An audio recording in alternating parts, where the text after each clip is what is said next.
This episode is brought to you by Kia's first 3-row all-electric SUV, the Kia EV9, with available all-wheel drive and seating for up to 7 adults, with a 0 to 60 speed that thrills you 1 minute and available reclining lounge seats that unwind you the next. Visit kia.com/EV9 to learn more. Ask your Kia dealer for availability. No system, no matter how advanced, can compensate for all driver error and or driving conditions. Always drive safely.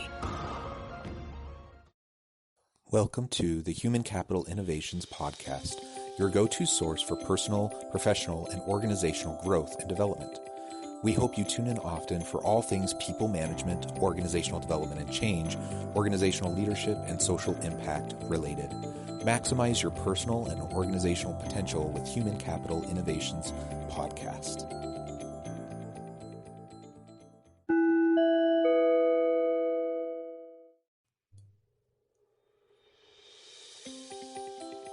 Welcome to the Human Capital Innovations Podcast.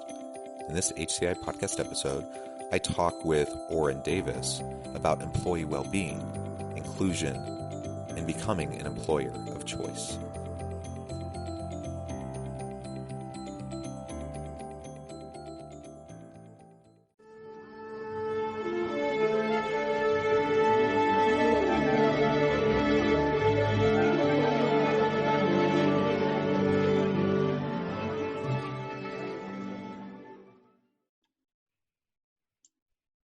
Orin Davis, welcome to the Human Capital Innovations Podcast. Thanks so much, Jonathan. I'm excited to have a chance to talk with you. It's been fun chatting in the pre-interview, just as we're getting to know each other a little bit. And really, we have a lot of overlapping interests and background, and I look forward to having a chance to talk with you today about HR and hiring strategies and creating really great organizations where people want to work there. As we get started, I want to share your bio with the listeners. Orin Davis earned the first doctorate in positive psychology and is a self-actualization engineer who enables people to do and be their best. He consults, lectures, and does workshops for companies worldwide on hiring strategies, culture, innovation, diversity, equity, and inclusion, positive psychology, and employee well-being. In addition to being an executive and career coach, Dr. Davis also serves as an adjunct professor of business and as a startup advisor who helps early stage companies enhance their value propositions, pitches, culture, and human capital. A really great background. And oh my goodness, 2 doctorates. Just psychology. One. What's that? Just one. Oh, just the one. Okay. I was like, man. So, a doctorate in positive psychology. You're an engineer. Really great, interesting background. And I look forward to discussing all this with you. Anything you would like to share before we get started? Just that. So where I did grad school, it was just a combined degree. So I had 2 concentrations: positive psychology, organizational behavior, and they put them together. So really, I was studying thriving in the workplace, like human thriving in the workplace, and also just looking at the relationship between how companies thrive and how employees thrive, and really how that does need to be an upward spiral and mutually beneficial. That you can't have one without the other, really. Well, absolutely. And one of the things I know you do a lot of work with is, around really creating dynamic workplaces, work cultures, and helping employers become employers of choice, so that people want to go there and they want to not just to show up and stay for a year or 2, but they want to stay. They want to be a part of the organization. So what do you think organizations can do to become an employer of choice? So I think there are a couple things. The first one is to actually have a clear set of values and a clear value proposition. When people work for your company, they want to create value. They it sounds cliche, but it's really something that's meaningful to people to make the world a better place. And when you're working for a company, if you understand how you contribute to the company's product or service and why that product or service is really something good, then that's something you can sink your teeth into, as well as just your efforts into. And the second thing is having a growth trajectory as you do it. So you don't just want to have a job, but you want a job that enables you to grow in life.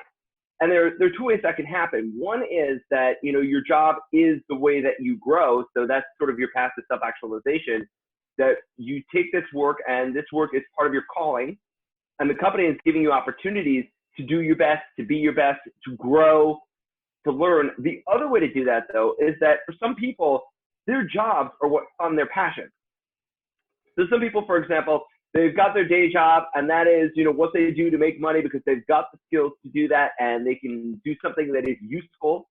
But their real passion is something outside. That could be volunteering, that could be, nonprofit, that could be any number of other important things that they do or that they, discover later in life. And so they want to spend more time on, but they need to make money.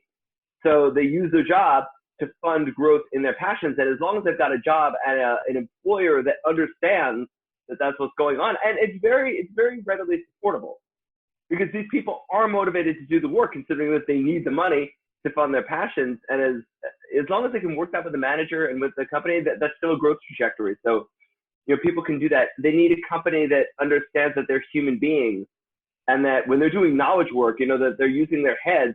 You don't use your head without using your heart or without your spirit. So you really need to be able to bring that to work. And that means that your company, your managers, your coworkers, they need to be able to recognize the fullness and authenticity of your humanity. And as long as the companies can do those three things, you really are an employer of choice. I love that. And I mean, all three elements I think are really essential. One of the things you said that really resonates with me is work as a calling. So having a more transcendent purpose to the work that you do. And, people have all sorts of jobs, and I've had many, many different types of jobs over the course of my life, starting as a young teenager, many of which I would probably never want to ever do again. But I recognize that people have different driving purpose behind what they do. I remember one job I had years ago. It was actually right after I'd spent a couple years as a service volunteer abroad, and I came home and I needed to earn some money to go to college. And so I ended up working this is in rural Missouri, and I needed a job to earn money. And so the best place that paid the most was in this factory. So I ended up working in this factory for 6 months. And man, there was nothing else I did that provided more motivation to go to college and never look back than working in this factory, because it was just kind of this tedious, mind-numbing work, and it didn't do much for me. It served the purpose for a time, and then I moved on. But what was really interesting to me while working there is that as much as I didn't like it, I had many coworkers who loved their job, and they had worked there for years. There's one guy that I would carpool with. He had been working there for 30 years and was getting close to retirement. And he loved it, so what didn't work for me worked really well for him, and it served his needs. And that's great. So everyone has different drivers and everyone has different kind of purpose. But ultimately, if we have the ability as employees to see a purpose in our work, and if we have an ability as organizational leaders to help our people understand the broader purpose behind their work, then you can cultivate this sense of calling in your work, and that meaning, that purpose really does matter. There's so much research that supports that. So yeah, absolutely. I love the idea of work as a calling, and that we have the ability to impact people outside of ourselves through the work that we do. And let's be honest, we spend the vast majority of our lives working. Outside the home. I mean, maybe not now because of COVID, everyone's hunkered down, but I mean, normally we're working outside the home, we're away from our families, we spend all this time. We want it to matter. We want that to have meaning in the broader society. So it is cliche, but it's true.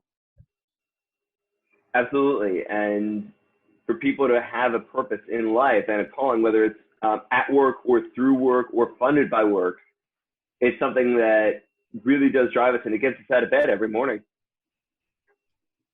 Absolutely.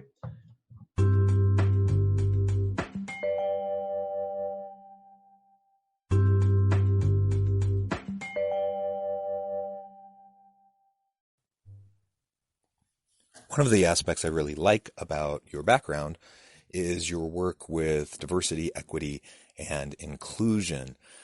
those elements are so very important to organizations, and yet they still continue to struggle with how to create a safe work environment, how to help everyone feel like they can make a meaningful contribution. What do you do when you go into organizations as a consultant to work with them on diversity, equity, and inclusion issues, and how do you help them identify the problems and how to fix them? And people are too busy focusing on the numbers, and that's mistake number one. Don't focus on the numbers. It's like, yeah, as I've written elsewhere, that's like taking your temperature.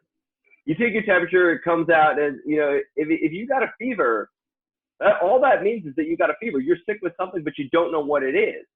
And you got to look inside. You got to go, see the doctor. You got to run a bunch of tests. You got to see what's really happening. It's the same thing when you're looking at your diversity numbers. If they're not good, that doesn't tell you anything.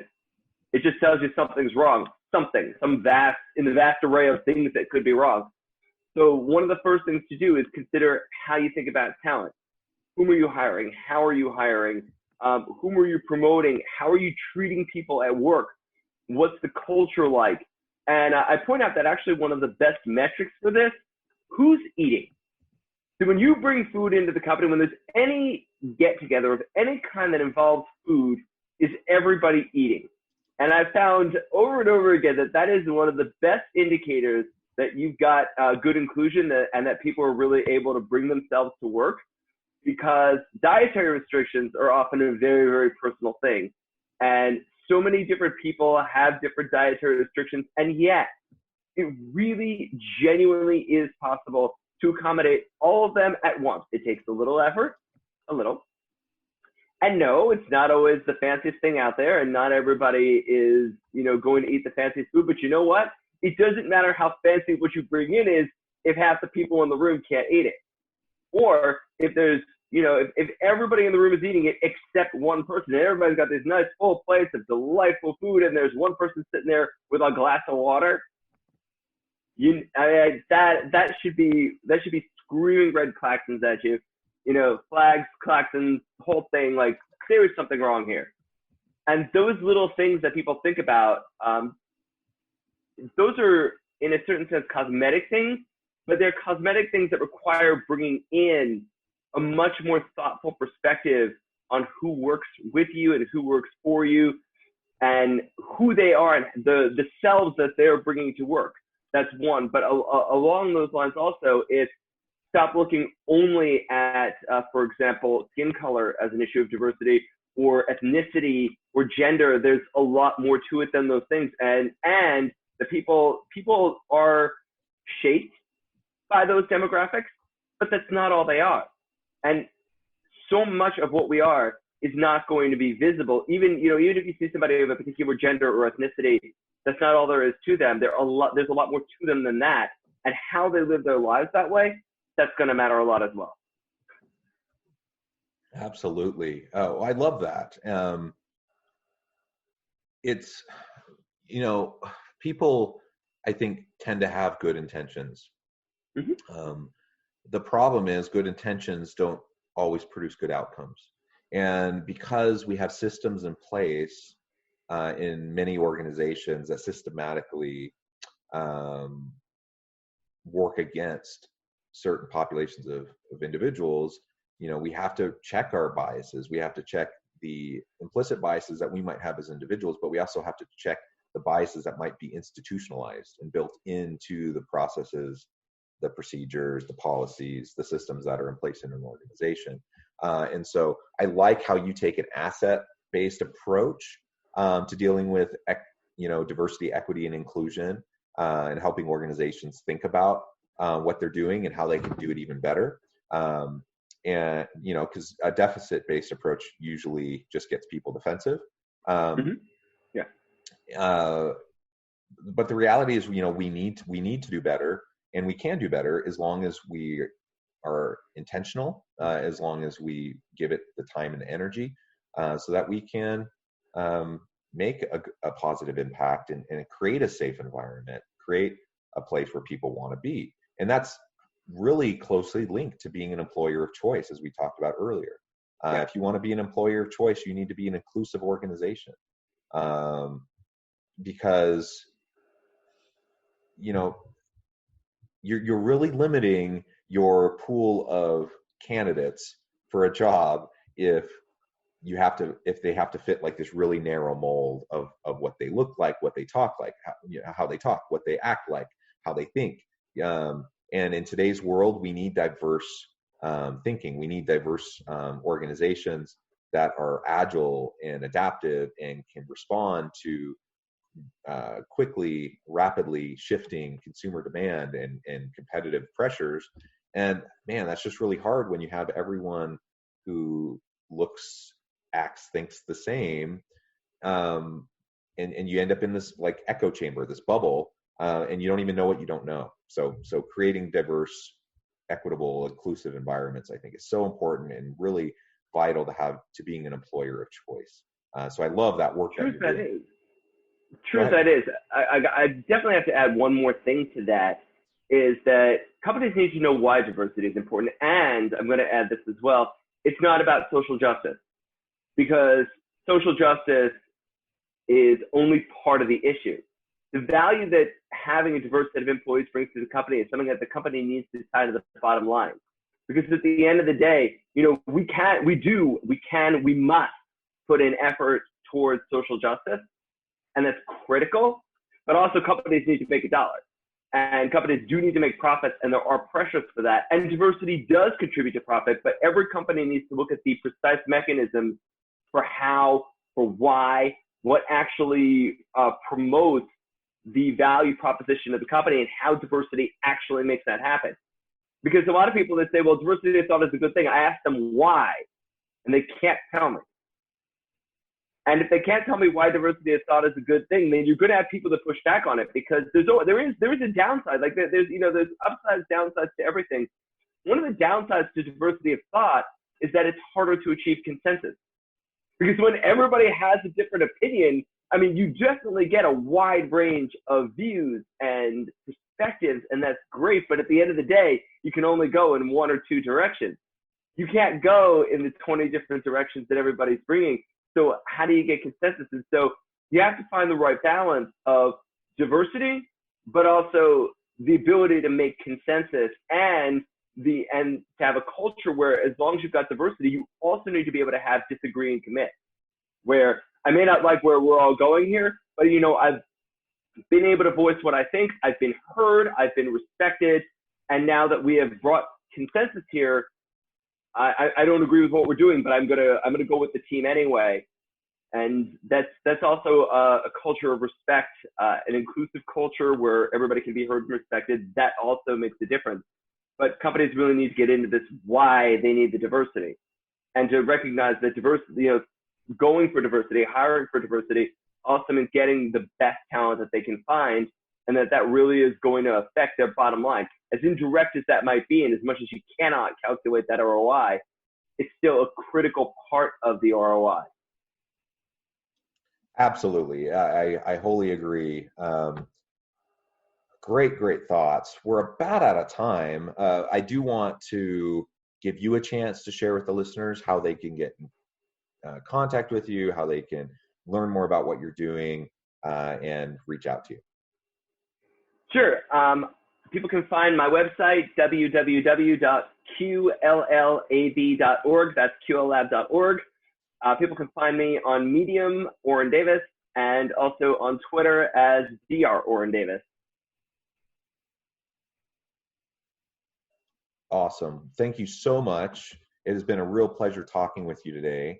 I really encourage my listeners to reach out to Orin, find out more about him, get connected with the good work that he's doing. And Orin, I hope that perhaps we can have a chance to continue this discussion another time where we can talk about some other facets. It's been a great discussion. We just haven't had enough time. So I look forward to it.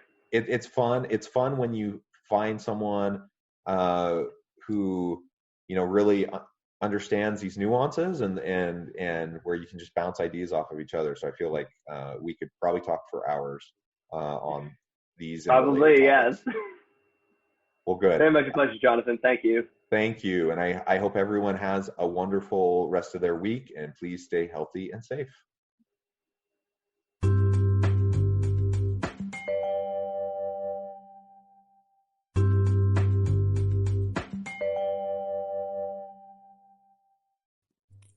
Thanks again for joining us for this episode of the Human Capital Innovations Podcast.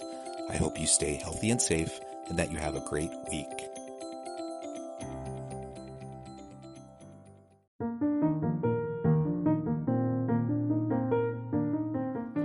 Check out our new weekly LinkedIn newsletter, Alchemizing Human Capital, exploring industry trends via original research and interviews with executives and thought leaders from across the globe. We look forward to having you join us.